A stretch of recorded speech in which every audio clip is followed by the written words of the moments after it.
Selamat sejahtera. Hari ini saya nak present sains tingkatan 2 bab 11, 12 dan 13. Bab 11. Bintang dan galaksi dalam alam semesta. Apa itu galaksi? Galaksi ialah satu himpunan jasa yang terdiri daripada jutaan bintang bersama gas, debu dan habuk. Galaksi wujud dalam pelbagai bentuk iaitu galaksi berpilin, galaksi elips dan galaksi tidak seragam. Ini ialah jenis-jenis galaksi. Contoh galaksi berpilin, Andromeda dan Bima Sakti. Bima Sakti ialah satu galaksi berpilin yang sederhana besar. Dia terdiri daripada matahari dan semua galaksi. Seterusnya, kita hidup bintang. Hipotensis nebula.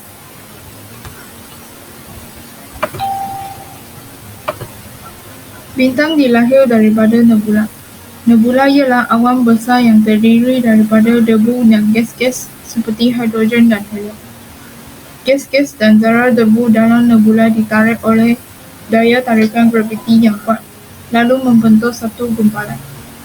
Daya tarikan graviti yang kuat menyebabkan gumpalan gas mengecut serta termempar sehingga menjadi sangat padat dan membentuk satu teras. Teras itu mengecil dan menjadi padat disebabkan oleh daya tarikan yang semakin kuat. Apabila suhu dan tekanan dalam teras menjadi terlalu tinggi, tindak balas nuklear akan berlaku. Gas hidrogen ditukarkan kepada helium. Banyak tenaga haba dan cahaya dibebaskan. Teras itu menyinar dan satu bintang dilahirkan. Bintang yang dilahirkan dikenali sebagai bintang muda, yang akan terus berkembang menjadi dua kemungkinan ciri fizical, yaitu bintang bersaiz besar atau bintang yang bersaiz sederhana, seperti matahari. Kemudian ialah kematian bintang. Haba yang banyak dijanakan dan memanaskan lapisan bintang yang paling luar akibat hidrogen dalam lapisan ini mula terbakar dan menyebabkan bintang itu mengembang. Pada peringkat ini, bintang berwarna merah dan disebut raksasa merah. Jika bintang raksasa merah tidak begitu besar, bintang kerdil pucat akan terbentuk.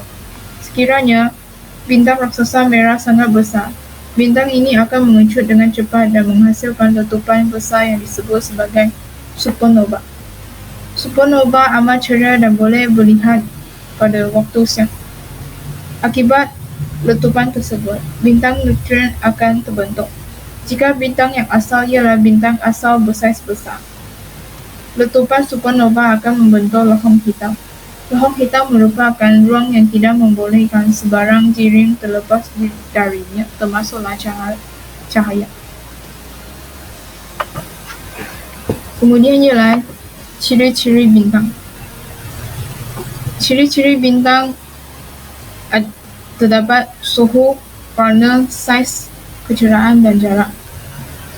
First, kita lihat kepada aspek suhu, warna dan kecerahan. Secara umumnya, bintang mempunyai warna mengikut suhu di permukaannya, iaitu dari suhu yang rendah ke suhu yang lebih tinggi. Jika warna bintang lebih gelap, maka suhu bintang lebih panas.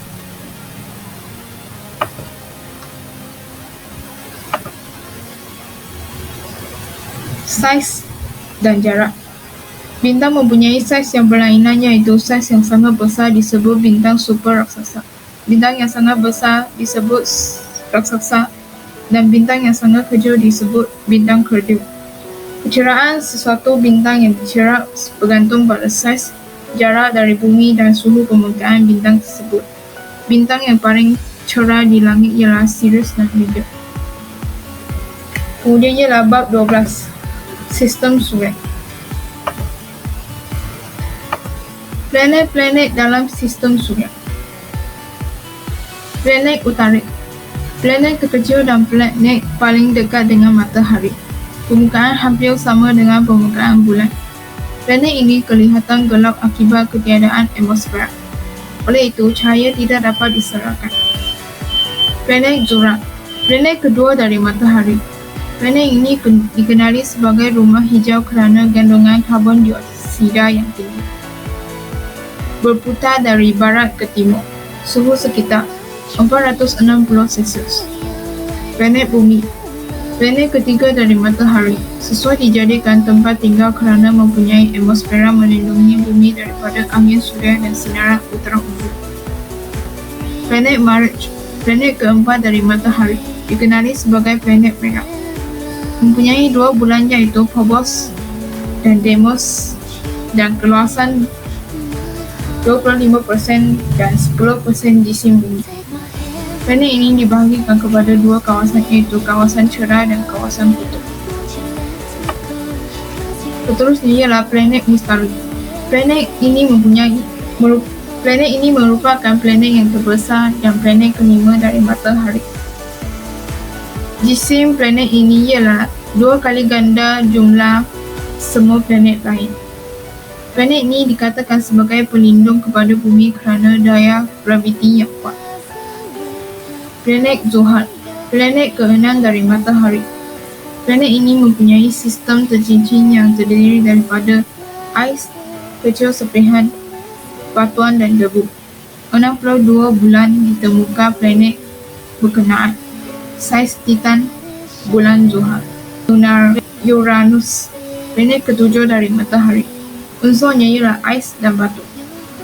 Planet ini unik kerana paksinya condong ke sisi dan hampir selari dengan orbitnya. Planet terakhir ialah planet Neptun. Planet ke-8 dari Matahari. Neptun mengambil masa 165 tahun mengelilingi bumi. Seterusnya kita lihat kepada hubungan antara suhu planet dengan Matahari, hubungan antara ketumpatan dengan tarikan graviti planet, dan hubungan jarak masa dan kelajuan.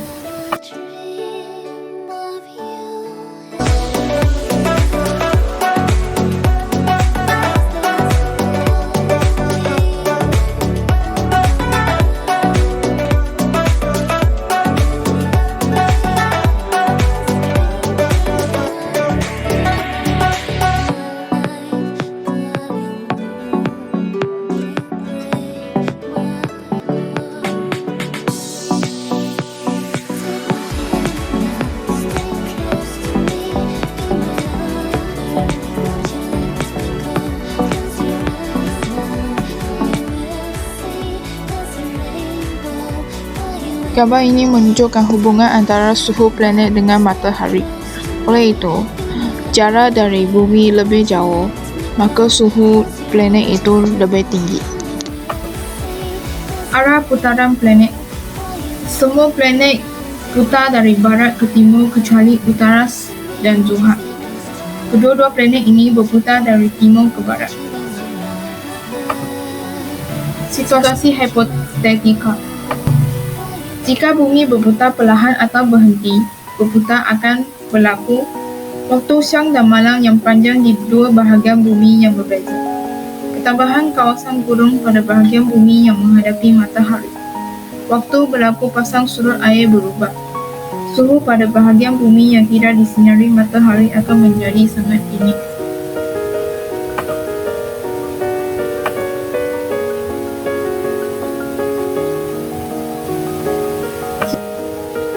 Ciri-ciri bumi. Salah satu ciri bumi ialah mempunyai tarikan graviti yang menarikkan objek di bumi supaya tidak melayang ke angkasa lepas. Kedua, mempunyai kandungan air yang banyak untuk semua keperluan hidupan, seperti manusia. Mempunyai kandungan oksigen yang tinggi untuk proses respirasi. Kemudian ialah mempunyai jurang suhu yang sesuai, iaitu tidak terlalu panas atau terlalu sejuk, mempunyai suhu yang sederhana. Mempunyai atmosfera yang menghalang sinar-sinar yang berbahaya sampai ke bumi. Terakhir sekali ialah menerima cahaya matahari untuk proses fotosintesis tumbuhan.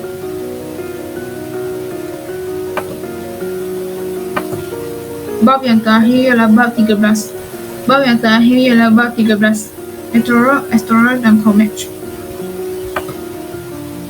Ciri meteoroid, asteroid, dan komet. Meteoroid terdiri daripada serpihan batu dan logam kecil. Mempunyai saiz yang berbeza.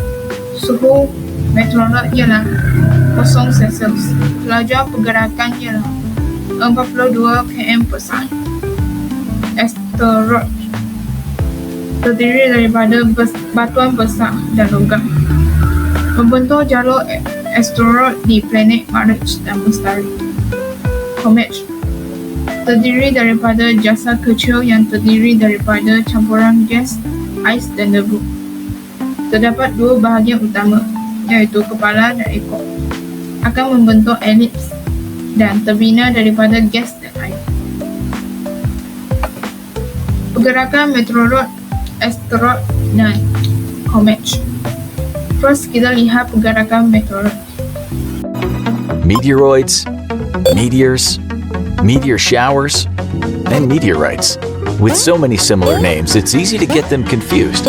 Let's sort out these space rocks. They're all related in some way, and to understand them, we need to know where they come from. First, an asteroid. Asteroids are rocks floating in space that are smaller than planets. Sometimes they collide with each other and break into smaller bits. Those smaller parts, ranging from the size of a grain up to several feet wide, are called meteoroids. If a meteoroid happens to crash into Earth, the friction between it and our atmosphere will cause it to burst into flames. Only during this brief and spectacular moment is it known as a meteor. You may also know it by another name, a shooting star. But it isn't a star at all, and the bright tail trailing behind it is quite literally just a load of hot air that glows as the meteor zooms through the atmosphere. And whenever multiple meteors enter the Earth's atmosphere over a short period of time, it's called a meteor shower. Some meteor showers occur annually, as Earth moves through the same streams of debris left behind by certain comets every year. These meteor showers are usually named for the constellation that are in the same region as the meteors. For example, the Leonids meteor shower appears to fall from a point in the sky of the constellation Leo. It happens every year around mid-November and is caused by the meteoroids left behind by the comet Tempel-Tunnel. But as soon as meteors hit the ground, if they're tough enough to survive the trial by fire through the atmosphere, they become meteorites. Scientists estimate that on average about 50 tons of meteorite material fall to the Earth's atmosphere each day. For most of the meteors, the fiery trip through the atmosphere would cause them to disintegrate into tiny bits and burn up completely. Of all the meteors that eventually become meteorites, only a handful of them are recovered each year, since most of them fall into the ocean or remote areas like the desert or the frozen Antarctica. So meteoroids, meteors, and meteorites are more like names for different stages of the life of a space rock that fell to Earth. Seterusnya kita lihat pergerakan asteroid. Asteroid bergerak dengan kelajuan purata 25 km per saat. Kebanyakan asteroid berada di dalam lingkaran asteroid.